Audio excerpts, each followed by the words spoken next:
चीनी यात्री ह्वेनसांग मिला, तब से यह बौद्ध धर्म में महायान शाखा में इनका उपासक हो गया। ठीक है, तो आगे हम बात करेंगे। हर्ष अपने समय में प्रत्येक प्रत्येक 5 वर्ष में एक समारोह आयोजित करता था, जिसे महामोक्ष परिषद कहा जाता था। ठीक है, ये हम बात करेंगे। हर्ष प्रत्येक 5 वर्ष, प्रत्येक 5वें वर्ष प्रयाग में, कहाँ पर? प्रयाग में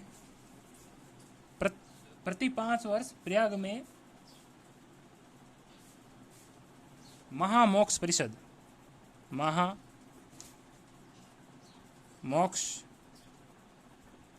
महामोक्ष परिषद का आयोजन करता था। महामोक्ष परिषद का आयोजन करता था, का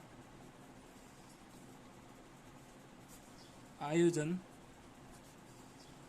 करता था। ठीक है, ह्वेनसांग 6वें सम्मेलन में शामिल हुआ। ठीक है, जब ह्वेनसांग इनके समय आया था, ह्वेनसांग 6वें समारोह में सम्मिलित हुआ। समारोह में सम्मिलित हुआ, मतलब यह हुआ कि जब ह्वेनसांग हर्ष के समय आया तो हर्ष ने 6ठा समारोह शुरू किया था। ठीक है, बाण भट्ट हर्ष के दरबारी कवि थे। बात करेंगे हम बाण भट्ट की।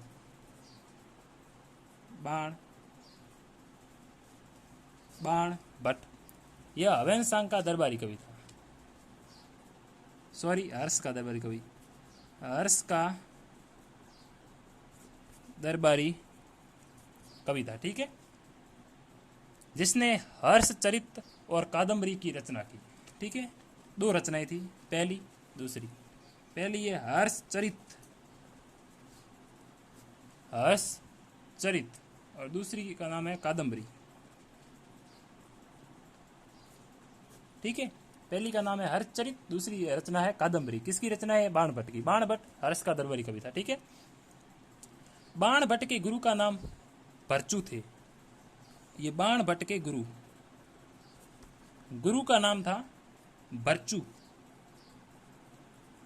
थोड़ा अजीब नाम है, याद रखना आप। ठीक है, भरचू, यह बाण भट्ट के गुरु थे। अब बात करेंगे हर्षवर्धन खुद भी एक कवि के समान ही था। ठीक है, तो हर्ष की रचनाएं देखेंगे। हर्षवर्धन की कुछ रचनाएं थी। 3 संस्कृत में नाटक लिखे थे, पहला, दूसरा, तीसरा। ठीक है, प्रियदर्शिका, रत्नावली और नागानंद। प्रियदर्शिका,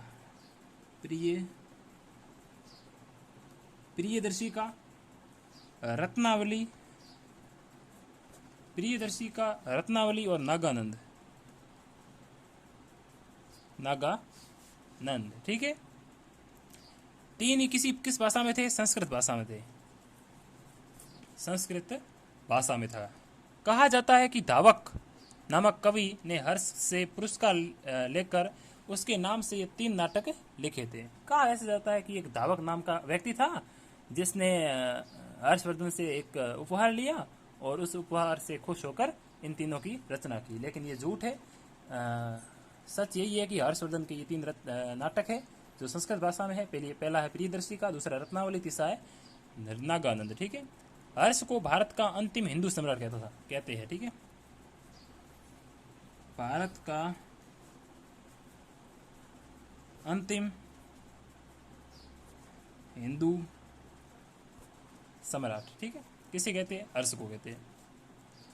लेकिन वह न तो कट्टर हिंदू था और न ही कट्टर मुस्लिम था। ठीक है, लेकिन वह ठीक है, हर्ष के अधीन शासक महाराज और महासामंत कहे जाते थे। ठीक है, जो हर्ष के अधीन होते थे, अधीन शासक, हर्षवर्धन के अधीन जो शासक रहते थे वह या तो ये महाराज की उपाधि धारण करते थे, महाराज, या तो महासामंत की उपाधि धारण करते थे, महासामंत की उपाधि धारण करते थे। ठीक है, आगे हम बात करेंगे हर्ष के मंत्री परिषद की बात करेंगे, जिसमें सचिव को आत्मय कहा जाता है। ठीक है, प्रशासन की सुविधा के लिए हर्ष ने साम्राज्य को कई प्रांतों में बांटा था, जिसमें प्रांतों को भुक्ति कहा जाता था। देखो तो देखो सबसे पहले प्रांत, प्रांत को भुक्ति कहते थे। क्या कहते थे? भुक्ति। प्रांत को कहते थे भुक्ति। ठीक है, हर्ष का साम्राज्य कई प्रांतों में बटा हुआ था और प्रांत को कहते थे भुक्ति। प्रत्येक भुक्ति शासक को हम राजस्थानीय या उपरिक कहते थे अथवा राष्ट्रीय कहता था। देखो भुक्ति का जो मालिक था वह या तो राजस्थानीय या हम इसे कहते थे उपरिक या हम उसे कह सकते हैं राष्ट्रीय। ठीक है, भुक्ति का विभाजन जिलों में हुआ। भुक्ति का विभाजन किस में हुआ? जिलों में हुआ। भुक्ति का विभाजन जिलों में हुआ। किस में हुआ? जिलों में हुआ। और जिले की संज्ञा थी विषय। ठीक है, विषय, जिले को हम कह सकते थे विषय। ठीक है, और इस विषय का जो प्रधान होता था उसे कहते थे विषयपति। विषयपति या विषयपति कहते। ठीक है, जिले को विषय कहा गया और जिलों के प्रमुख को विषयपति कहते। ठीक है, और विषय के अंतर्गत कई पाठक आते थे। जैसे आधुनिक देखो जिलों के अंतर्गत आते थे पाठक, जिसे वर्तमान में हम कह सकते हैं आधुनिक तहसीलें। पाठक को आधुनिक तहसीलें कह सकते हैं। ठीक है, और सबसे शासन की सबसे छोटी इकाई ग्राम।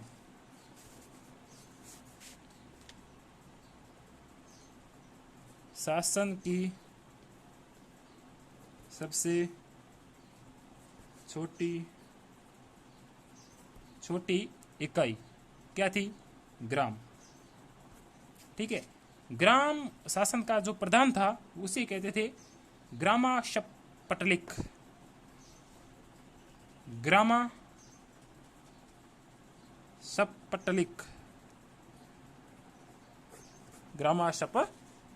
ठीक है, पुलिस कर्मियों को चाट या भाट कहा गया है। बहुत ही महत्वपूर्ण क्वेश्चन है, लिखेंगे हम। पुलिस कर्मियों को भाट या चाट कहा गया। ये क्वेश्चन बहुत महत्वपूर्ण है कि पुलिस कर्मियों को हर्ष के शासनकाल के समय भाट या चाट कहा गया। ठीक है,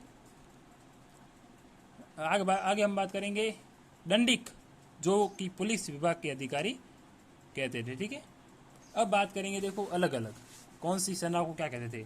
तो अश्व सेना के अधिकारियों को वृद्धेश्वर। पहला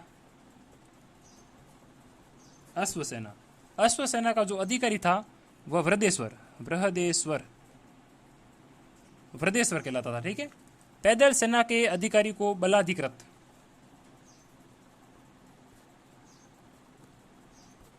पैदल सेना के अधिकारी को कहते थे बलाधिकृत।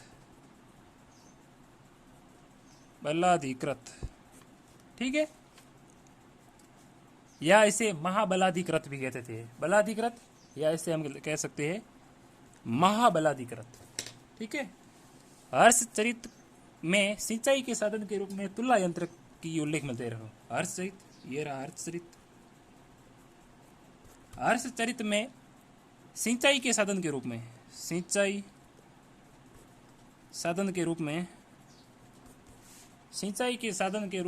तुला यंत्र